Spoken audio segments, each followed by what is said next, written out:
بسم اللہ الرحمن الرحیم۔ پیارے دوستو، آج کی اس ویڈیو میں ہم آپ کو بتائیں گے حور کسے کہتے ہیں، حور کو اللہ تبارک و تعالی نے کس چیز سے پیدا فرمایا، اور جنت میں حور کی عمر کتنی ہوگی، اور ایک حور کو اللہ تبارک و تعالی نے کتنا حسن و جمال عطا فرمایا ہے، اور جنت میں ایک انسان کو کتنی حوریں دی جائیں گی، اور جنت کی سب سے حسین و جمیل حور کون سی ہوگی، اور ایسے کون سے نیک اعمال ہیں جن کی وجہ سے جنت میں حوریں ملیں گی۔ ان تمام تر سوالوں کے جوابات ہم آپ کو قرآن و حدیث کی روشنی میں بتائیں گے۔ پیارے دوستو، حضرت مجاہد رحمۃ اللہ علیہ فرماتے ہیں، حور اس کو کہتے ہیں جس کے دیدار سے آنکھیں حیرت میں پڑ جائیں۔ سرکار دو عالم جناب رسول اکرم صلی اللہ علیہ وسلم سے حور عین کے متعلق سوال کیا گیا، ان کو کس چیز سے پیدا کیا گیا؟ تو آپ علیہ السلام نے ارشاد فرمایا، 3 چیزوں سے حوریں پیدا کی گئی ہیں۔ نمبر 1، ان کا نچلا حصہ مشک یعنی کاستوری کا ہے، اور درمیانہ حصہ عنبر کا ہے، اور اوپر کا حصہ کافور کا ہے۔ ان کے بال اور آبرو سیاہ ہیں، نور سے ان کا خط کھینچا گیا ہے۔ حضرت عبداللہ ابن عباس رضی اللہ تعالی عنہ فرماتے ہیں کہ اللہ تعالیٰ نے حور عین کو پاؤں کی انگلیوں سے اس کے گھٹنے تک زعفران سے بنایا ہے، اور اس کے گھٹنے سے اس کے سینے تک کاستوری کی خوشبو سے بنایا ہے، اور اس کے سینے سے گردن تک شعلہ کی طرح چمکنے والے عنبر سے بنایا، اور اس کی گردن سے سر تک سفید کافور سے تخلیق کیا ہے۔ اس کے اوپر گل لالہ کی 70,000 پوشاکیں پہنائی گئی ہیں۔ جب وہ سامنے آتی ہے تو اس کا چہرہ زبردست نور سے ایسا چمک اٹھتا ہے جیسے دنیا والوں کے لیے سورج، اور جب سامنے آتی ہے تو اس کا پیٹ کا اندرونی حصہ لباس اور جلد کی باریکی کی وجہ سے دکھائی دیتا ہے۔ اس کے سر میں خوشبودار کستوری کے بالوں کی چوٹیاں ہیں، ہر ایک چوٹی کو اٹھانے کے لیے ایک خدمتگار ہوگی جو اس کے کنارے کو اٹھانے والی ہوگی۔ یہ حور کہتی ہوگی، یہ انعام ہے اولیاء کا اور ثواب ہے ان اعمال کا جو بجا لاتے تھے۔ حضرت ابن عباس، حضرت انس، حضرت ابو سلمہ بن عبد الرحمن اور حضرت مجاہد فرماتے ہیں کہ اللہ کے دوست کے لیے ایسی بیوی ہے جس کو آدم و حوا نے نہیں جنا، بلکہ اس کو زعفران سے پیدا کیا گیا ہے، یعنی وہ جنت میں تخلیق کی گئی ہے، ماں باپ کے واسطے سے پیدا نہیں ہوئی۔ حضرت ابن ابی الحواری فرماتے ہیں کہ حور عین کو محض قدرت خداوندی سے کلمہ کن سے پیدا کیا گیا ہے۔ جب ان کی تخلیق پوری ہو جاتی ہے تو فرشتے ان پر خیمے نصب کر دیتے ہیں۔ پیارے دوستو، اب آپ کو بتاتے چلیں جنت کی حور کا حسن کیسا ہوگا۔ حضرت انس سے روایت ہے کہ جناب رسول اللہ صلی اللہ علیہ وسلم نے ارشاد فرمایا، صبح کی 1 گھڑی یا شام کی 1 گھڑی اللہ کے راستے میں گزار دینا دنیا و ما فیہا سے بہتر ہے، اور جنت میں تمہاری 1 کمان کا فاصلہ دنیا و ما فیہا سے قیمتی ہے۔ اگر جنت کی عورتوں میں سے کوئی عورت زمین کی طرف جھانک لے تو تمام زمین کو روشن کر دے، اور روز زمین کو معطر کر دے، اور اس کے سر کا دوپٹہ دنیا و ما فیہا سے زیادہ قیمتی ہے۔ حضرت ابو سعید خدری رضی اللہ تعالی عنہ سے روایت ہے کہ جناب نبی کریم صلی اللہ علیہ وسلم نے ارشاد خداوندی کأنہن الیاقوت والمرجان کی تفسیر میں ارشاد فرمایا،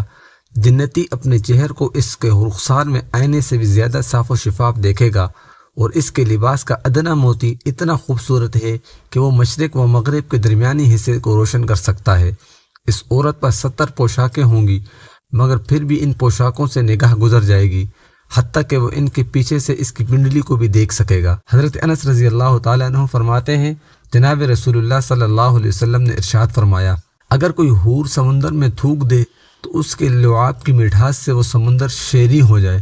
حضرت انس رضی اللہ تعالیٰ عنہ فرماتے ہیں، جناب رسول اللہ صلی اللہ علیہ وسلم نے ارشاد فرمایا، اگر جنت کی عورتوں میں سے کوئی سی عورت زمین کی طرف جھانک لے تو آسمان و زمین کے درمیانی حصے کو خوشبو سے معطر کر دے، اور ان کے درمیانی حصے کو روشن کر دے، اور اس کے سر کا تاج دنیا و ما فیہا سے زیادہ قیمتی ہے۔ حضرت عبداللہ ابن عباس رضی اللہ تعالیٰ عنہ فرماتے ہیں، اگر کوئی حور اپنی ہتھیلی کو آسمان اور زمین کے درمیان ظاہر کر دے تو تمام مخلوقات اس کے حسن کے دیوانے ہو جائیں، اور اگر وہ اپنے دوپٹے کو ظاہر کر دے تو اس کے حسن کے سامنے سورج دیے کی طرح بے نور نظر آئے، اور اگر وہ اپنے چہرے کو کھول دے تو اس کے حسن سے آسمان و زمین کا درمیانی حصہ جگمگا اٹھے۔ حضرت قاب اخبار رحمۃ اللہ علیہ فرماتے ہیں، اگر کوئی حور اپنے ہاتھ کو اس کی خوبصورتی اور انگوٹھیاں سمیت آسمانوں سے ظاہر کر دے تو اس کی وجہ سے ساری زمین و روشن ہو جائے، جس طرح سے سورج دنیا والوں کو روشنی پہنچاتا ہے۔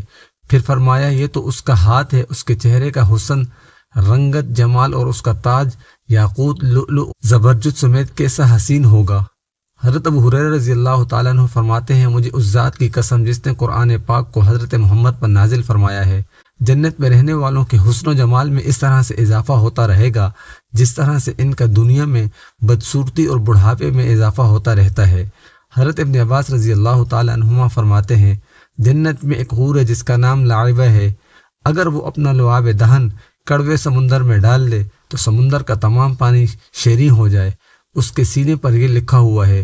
جو شخص یہ پسند کرتا ہے کہ اس کو میری جیسی حور ملے تو اس کو چاہیے کہ میرے پروردگار کی فرما برداری والے اعمال کرے۔ حافظ ابن قیم رحمۃ اللہ علیہ نے اس روایت کو حضرت ابن مسعود کے ارشاد سے نقل کیا ہے اور اس میں مزید یہ بھی ذکر کیا جنت کی تمام حوریں اس کے حسن پر حیران ہیں اور اس کے کندھے پر ہاتھ مار کر کہتی ہیں اے لائبہ مبارک ہو، اگر تیرے طلبگاروں کو تیرے حسن و جمال اور کمال کا علم ہو تو وہ خوب کوشش کریں اور عمل صالح کر کے تیرے مستحق بن جائیں۔ پیارے دوستو، اب آپ کو بتاتے چلیں جنت میں حور کی عمر کتنی ہوگی۔ حوروں کی اور دنیا کی عورتوں کی سب کی عمر جنت میں 33 سال ہوگی۔ پیارے دوستو، جنت میں ایک جنتی کو کتنی حوریں ملیں گی؟ حضرت انس رضی اللہ تعالیٰ عنہ سے روایت ہے جناب رسول اللہ صلی اللہ علیہ وسلم نے ارشاد فرمایا جنت میں انسان کی 70 بیویوں سے شادی کی جائے گی۔ عرض کیا گیا یا رسول اللہ کیا مرد ان سب کی طاقت رکھے گا؟ آپ نے ارشاد فرمایا مرد کو 100 آدمیوں کی طاقت عطا کی جائے گی۔ حضرت حاتب ابن ابی بلتہ رضی اللہ تعالی عنہ سے روایت ہے کہ میں نے جناب نبی کریم صلی اللہ علیہ وسلم سے سنا کہ جنت میں مومن کی 72 بیویوں سے شادی کی جائے گی، 70 جنت کی عورتیں ہوں گی اور 2 دنیا کی عورتیں ہوں گی۔ امام ابن سیرین رحمۃ اللہ علیہ فرماتے ہیں حضرات صحابہ کرام نے آپس میں مذاکرہ کیا جنت میں مرد زیادہ ہوں گے یا عورتیں زیادہ ہوں گی؟ تو حضرت ابو ہریرہ رضی اللہ تعالیٰ عنہ نے کہا کہ آپ نے یہ ارشاد نہیں سنا جنت میں سب سے پہلے جو حضرات داخل ہوں گے وہ 14ویں رات کے چاند کی طرح روشن چہروں اور جسموں والے ہوں گے، ان کے بعد جو داخل ہوں گے وہ آسمان زیادہ چمکنے والے ستاروں کی طرح روشن ہوں گے۔ ان دونوں قسم کے حضرات میں سے ہر شخص کے لیے 2 بیویاں ہوں گی جن کی پنڈلیوں کا گودا گوشت کے اندر سے جھلکتا ہوا نظر آئے گا، اور جنت میں کوئی انسان بغیر اہل خانہ کے نہ ہوگا۔ حضرت ابو ہریرہ رضی اللہ تعالیٰ عنہ کی دوسری حدیث میں ہے کہ جناب رسول اللہ صلی اللہ علیہ وسلم نے ارشاد فرمایا ہر جنتی مرد کے لیے حور عین میں سے 2 بیویاں ہوں گی، ہر ایک بیوی پر 70 جوڑے ہوں گے، اس کی پنڈلی کا گودا پردے کے اندر سے نظر آتا ہوگا۔ پیارے دوستو، اب آپ کو بتاتے چلیں وہ کون سے نیک اعمال ہیں جن کے کرنے پر جنت میں حوریں ملیں گی۔ حضرت معاذ بن انس رضی اللہ تعالیٰ عنہ سے روایت ہے جناب رسول اللہ صلی اللہ علیہ وسلم نے ارشاد فرمایا جس شخص نے غصے کو پی لیا حالانکہ وہ اس کو نافذ کرنے پر قدرت رکھتا تھا، اللہ تعالیٰ اس کو قیامت کے دن تمام مخلوقات کے سامنے بلائیں گے حتیٰ کہ اس کو اختیار دیں گے وہ حوروں میں سے جس کو چاہے لے۔ حضرت ابن عباس رضی اللہ تعالیٰ عنہ فرماتے ہیں جناب رسول اللہ صلی اللہ علیہ وسلم نے ارشاد فرمایا 3 کام ایسے ہیں جس شخص کے پاس ان میں سے ایک بھی ہو اس کی حور عین کے ساتھ شادی کی جائے گی۔ نمبر 1 وہ شخص جس کے پاس ضرورت کی امانت خفیہ طور پر رکھی گئی اور اس نے اس کو خوف خدا کی وجہ سے ادا کر دیا۔ نمبر 2 وہ شخص جس نے اپنے قاتل کو معاف کر دیا۔ نمبر 3 وہ شخص جس نے ہر فرض نماز کے بعد سورۃ الاخلاص قل هو اللہ احد کی پوری تلاوت کی۔ حضرت ابو ہریرہ رضی اللہ تعالیٰ عنہ فرماتے ہیں جنت میں ایک حور ہے جس کا نام مینا ہے، جب وہ چلتی ہے تو اس کے ارد گرد 70,000 خدمتگار لڑکیاں چلتی ہیں، اس کے دائیں طرف بھی اور بائیں طرف بھی اتنی ہی خدمتگار لڑکیاں ہوتی ہیں۔